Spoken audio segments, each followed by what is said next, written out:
첫 번째 경기 헬라스 베로나 대 AS 로마 분석 시작해 보겠습니다.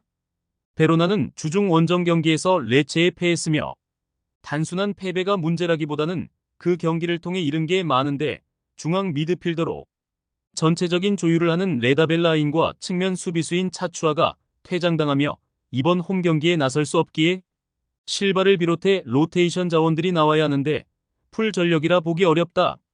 로마는 주중 홈 경기에서 토리노를 잡았으며 전반 디발라의 선제골이 나온 이후 안정적인 수비력을 보여주며 상대에게 동점골을 허용하지 않았고 그로 인해 연패를 끊었고 상위권 추격을 시작할 계기를 만들었는데 이 경기를 통해 연승 도전에 나선다. 크리스탄테와 펠레그리니, 엘샤라위 등 주중에 짧게 뛴 선수가 풀타임을 소화할 수 있다. 로마의 승리를 본다. 베로나는 모스케라가 특급 조커로 활약 중이지만 아민사르와 리브라멘토 등 기대한 선수들의 경기력이 올라오지 않고 있다. 은디카와 에르모소가 버티는 원정팀 수비를 넘기 쉽지 않아 보이고 크리스탄테의 중원 장악 속에 기회를 만들 것이고 발단지와 엘샤라위가 확실한 마무리를 보여줄 로마가 승리할 것이다. 두 번째 경기 세비야 대 레알 소시에다드 분석 시작해 보겠습니다. 세비야는 바르샤 원정 패배 이후 나선 에스파뇰 원정에서 승리하고 바로 분위기를 전환했으며 리그 우승을 향해 가는 바르샤 상대로는 고전했지만 최근 5경기에서 3승을 따내는 등 흐름은 나쁘지 않고 에스파뇰전 결승골의 주인공인 루케바키오가 리그 5골을 터뜨리며 팀 공격을 이끌고 있고 무잠보와 바르코, 주안누 등이 새로운 엔진 역할을 하고 있다. 소시에다드는 지난 라운드 홈 경기에서 오사수나에 패했으며 홈 경기였고 주비멘디와 브라이스 멘데즈 등이 나선 중원에서 확실한 우위를 가져갔는데 오스카르손과 바레네차 등이 해결하지 못했는데 그래도 한 경기 패배로 그들의 최근을 폄하할 수는 없다. 웨야사발과 쿠보, 베커 등 해결할 선수들이 있고 주벨디아는 리그 정상급 센터백 자원이다. 접전을 본다.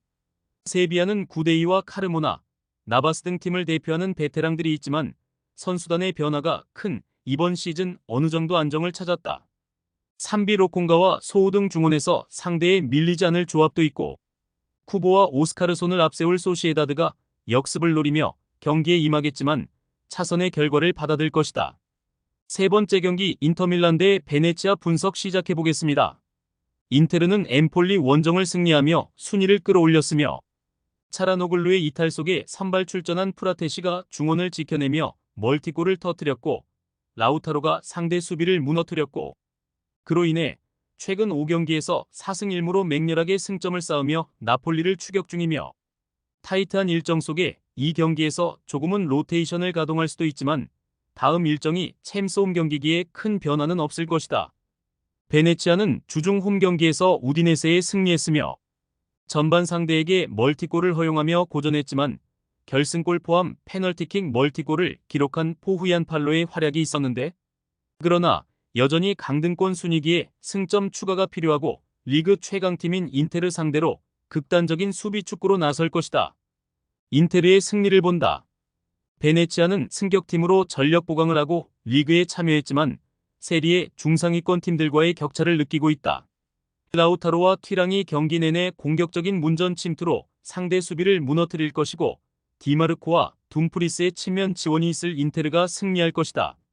네 번째 경기 낭트 대 마르세유 분석 시작해 보겠습니다.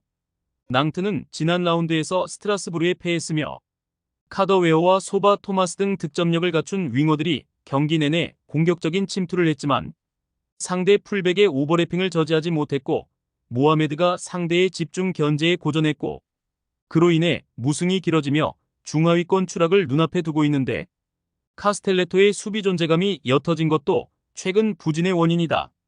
마르세유는 지난 라운드 홈 경기에서 잃은 것이 많으며 라이벌이자 우승을 두고 경쟁할 파리 생제르맹에 완패했고 이 선에서 공격 작업을 이끄는 하릿이 퇴장당하며 다음 라운드까지 출전할 수 없고 그래도 이번 시즌 확실한 에이스인 그린우드가 쾌조의 컨디션을 유지 중이고 호이비에르와 라비오 등 리그앙 최고 수준의 중앙 듀오가 있다. 마르세유의 승리를 본다. 낭트는 카스텔레토와 지로또가 지킬 당시에 수비 강점이 있던 팀이었다. 그러나 제제와 마커스 코코 등이 주전으로 나서는 이번 시즌 수비는 불안하고 그린우드와 엘리케가 빠른 스피드를 앞세워 상대 수비를 공략할 수 있고 라비오의 중원 지원이 있을 마르세유가 승리할 것이다. 다섯 번째 경기 빌바오 대 베티스 분석 시작해보겠습니다. 빌바오는 마요르카 원정에서 경기를 지배했지만 승점 1점을 따내는데 그쳤으며 상대 수비가 워낙 견고했고 이나키 윌리엄스의 마무리가 아쉬웠는데 그래도 최근 홈 3경기 2승 1무를 비롯해 홈 경기력은 리그의 어떤 팀에도 밀리지 않고 비비안이 제3의 센터백으로 나설 정도로 수비 뎁스가 빼어난 데다 루이스와 에레라가 중원에서 중심을 잡아준다. 베티스는 지난 라운드에서 무패를 달리던 리그 3위 아틀레티코를 잡았으며 페레이라와 아빌라, 에잘조우리 등 공격진에 나선 선수들이 경기 내내 적극적인 침투로 상대 수비를 공략했고 카르도주는 부상으로 빠진 카르발류의 공백을 지웠으며 안탈루시아 더비 패배 이후 분위기 하락이 예상됐는데 연승을 달리며 외려 상위권으로 치고 올라왔다. 접전을 본다. 빌바오는 이나키와 니코 등 윌리엄스 형제와 구르제타를 공격 전면에 내세워 베티스의 수비를 넘어서려 할 것이다. 그러나 알티미라가 중원의 라인을 내리며 최종 수비 보호에 나설 것이고 이오렌테와 루이발 등이 최종 수비를 견고하게 지켜낼 베티스 상대로 승점 1점에 만족해야 할 것이다.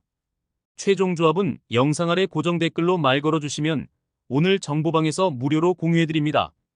제발 손해보면서 토토하지 말고 다같이 웃으면서 즐겁게 베팅합시다.